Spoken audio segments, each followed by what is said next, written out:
за днешното обучение научих от Мария Ранчинска, която е един млад и много успешен човек. Полезно ли ви беше обучението тук и какво научихте?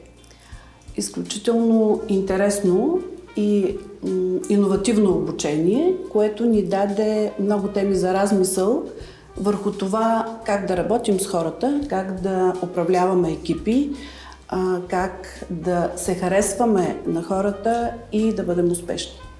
Какво лично вие бихте приложили от това обучение?